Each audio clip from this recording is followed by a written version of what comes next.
Fim da fila no Vasco. Será que o Vasco acaba nesse domingo com um longo jejum que envolve vários jogadores importantes? Últimas no mercado, bastidores, finanças e novidades importantes sobre o Vasco. Fala aí, pessoal, sou Jorge Nicola, bem-vindos a mais um vídeo do canal. Sempre bom ter vocês por aqui, sem perder tempo, pedir para deixar like, se inscrever no canal e ativar as notificações.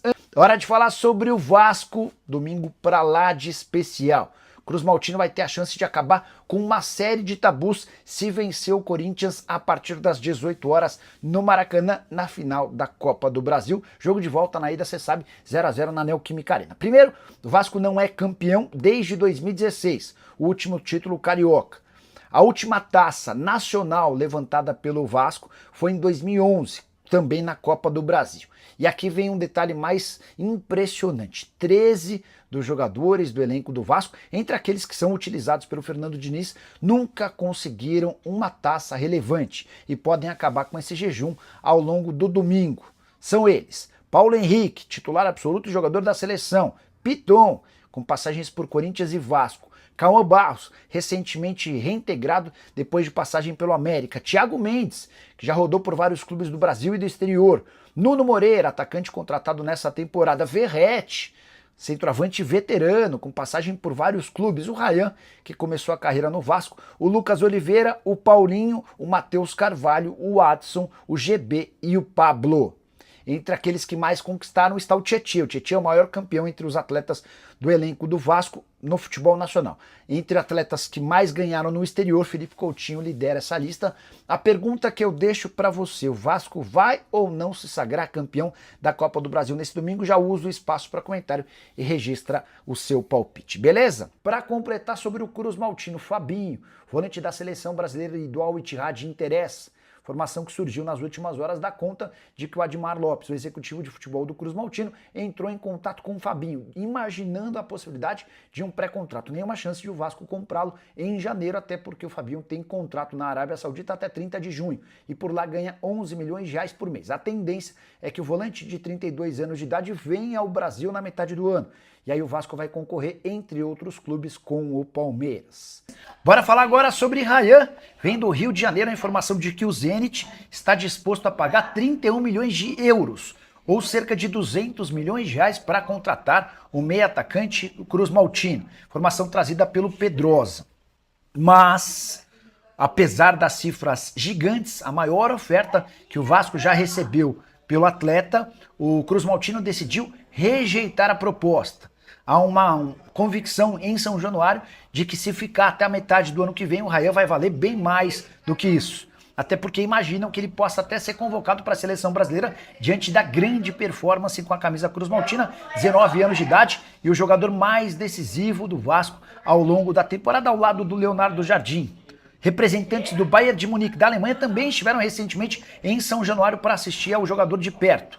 E diante desse cenário, deve pintar, num futuro não tão distante, a maior venda da história do clube. Hoje o Vasco aceitaria vendê-lo por 40 milhões de euros ou 259 milhões de reais. Já comenta quanto vai ser o jogo amanhã. Manda o seu palpite aqui, porque ele é super importante. Se tiver a função hype, hypa o vídeo também.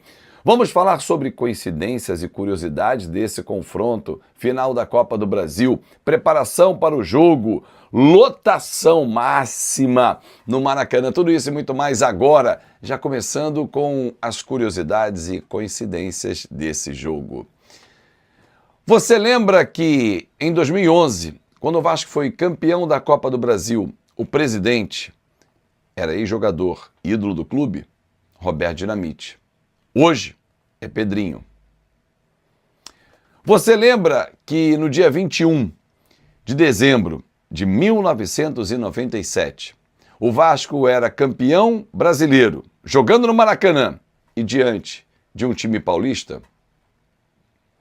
Você sabia que todos os times nessa temporada que eliminaram o Fluminense no mata-mata bateram campeão? Flamengo estadual, Chelsea no Mundial de Clubes e Lanús na Sul-Americana. Qual foi o nosso adversário na fase semifinal da Copa do Brasil? São curiosidades, são coincidências. Quer mais uma? Em 97, o Cria, Edmundo, arrebentou no Campeonato Brasileiro. foi artilheiro. Em 2025, o cria, Ryan, está arrebentando, artilheiro da Copa do Brasil. São sinais, são números, são coincidências, são fatos que eu distribuo para você e divido com você, torcedor vascaíno. Que tal? É para pensar. Daqui a pouco, se eu lembrar de mais alguns aqui, eu vou dividir com você também. Tem uma outra coincidência que pela terceira vez o Vasco chega à final da Copa do Brasil com um treinador que passou pelo Fluminense como jogador. Foi Renato Gaúcho em 2006, depois Ricardo Gomes em 2011 e agora o Fernando Diniz em 2025. São detalhes que vão trazendo elementos para essa grande decisão. 77 milhões de reais em jogo pelo título, vaga na fase de grupos da Libertadores, onde o Vasco voltaria 8 anos depois à competição internacional. Vaga na Supercopa do Brasil, em janeiro, para enfrentar o Flamengo, já abrir com uma disputa de título para a próxima temporada e subir o sarrafo para grandes contratações em 2026. Indo para a Libertadores, o Vasco vai investir para trazer pelo menos 2 ou 3 importantes reforços para o time titular. Aliás, uma informação. Na última terça-feira, véspera da primeira partida final da Copa do Brasil, lá em São Paulo, no hotel do Vasco, alguns empresários passaram por lá para conversar com o Pedrinho, para conversar com o Felipe. Oi, sumido, tô aqui. Sabe aquele meu jogador que está na Europa, que não está muito em alta, tem idade boa, já frequentou a seleção brasileira, podia voltar, né? Vasco ir na Libertadores, o que você acha? Esse papo rolou na concentração. O Vasco passou a ser novamente procurado por grandes players do mercado, trazendo nomes, sugestões para a próxima temporada. Mas tudo vai depender do resultado de amanhã. Indo para a Copa Libertadores, o investimento é aqui.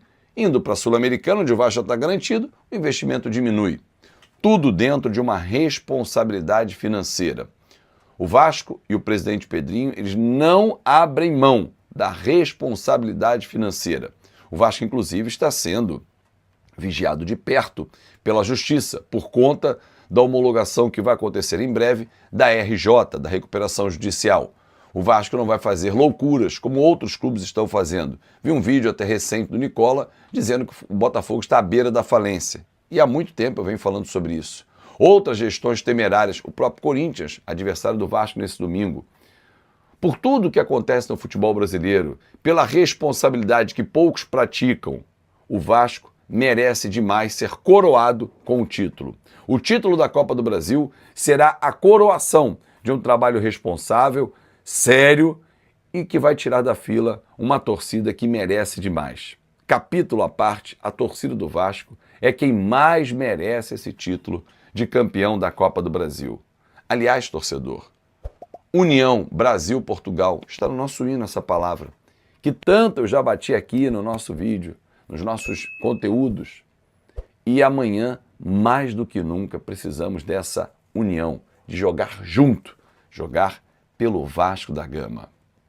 Bom, amanhã o time não terá Piton, né? Está fora da reta final, Puma vai na esquerda, a lamentar muito a gravíssima contusão, mais uma de joelho, LCA, ligamento cruzado anterior do cocão, boa sorte, boa recuperação para ele. Entre 8 e 9 meses para se recuperar, foi no aquecimento lá em Itaquera, no movimento que ele fez, prendeu, girou e rotacionou, né, como dizem os médicos, e arrebentou os ligamentos do joelho esquerdo, vai passar por cirurgia, mas daqui a pouco estará pronto, como o Jair vai voltar também. Enfim, tantos outros jogadores que já passaram por isso, o próprio Paulinho, que vai para o banco amanhã. Mas assim, torcedor, o jogo de amanhã requer sacrifício, força máxima, restam 90 minutos. Nós nunca tivemos tão perto, tão próximo, até as palavras começam a falhar, de brigar por um título com reais condições de título. Desde 2011, que eu não vejo o Vasco com condições de brigar por títulos grandes. Claro que ganhamos os 2 estaduais e são títulos importantes, mas o tamanho da magnitude de uma Copa do Brasil, de voltar a Libertadores campeão e não indo para a fase anterior, como foi em 2018, que nós nos classificamos via brasileiro, que é difícil pra caramba também, em 17, mas voltar a Libertadores campeão. O Vasco volta a ser olhado assim, ó, de cima. Não de cima para baixo. Ah, quem tá chegando aí? Não. Opa, tá chegando um dos nossos. Senta aí, diretoria. Pode chegar. Você é dos nossos, você tá ali na plaquinha, você é campeão da Copa do Libertadores, veio como campeão da Copa do Brasil, botou mais de 100 milhões em reais em premiação, né, ao longo da competição. Porra! E aí? Vai investir, Pedrinho? Claro que vai, com responsabilidade. Só que antes, precisa ganhar do difícil time do Corinthians. Não vai ser fácil. O Vasco está montando estratégias. Ontem e hoje, no último treinamento, o Diniz está pensando, se vier com Garro, como é que joga o Corinthians? Se vier com Carrillo, que é a tendência, como vai jogar o Corinthians? Se der pênalti, der empate, vai para pênalti. E o Vasco está treinado e tem São Léo Jardim no gol. Eu confio pra cacete nesse time na final. E você, torcedor? Posso contar contigo? Amanhã, direto do Maracanã, com a melhor transmissão para você, com a mais emocionante e com a sua participação. Nenhum outro lugar você participa tanto quanto aqui no Fanático Vascaíno. Grande abraço, um excelente sábado e tá chegando a nossa hora. Tá chegando o domingo, dia 21 de dezembro de 1997. Nós merecemos, seremos, com certeza, campeões da Copa do Brasil. Eu confio. E você? Um grande abraço, um excelente sábado e até amanhã.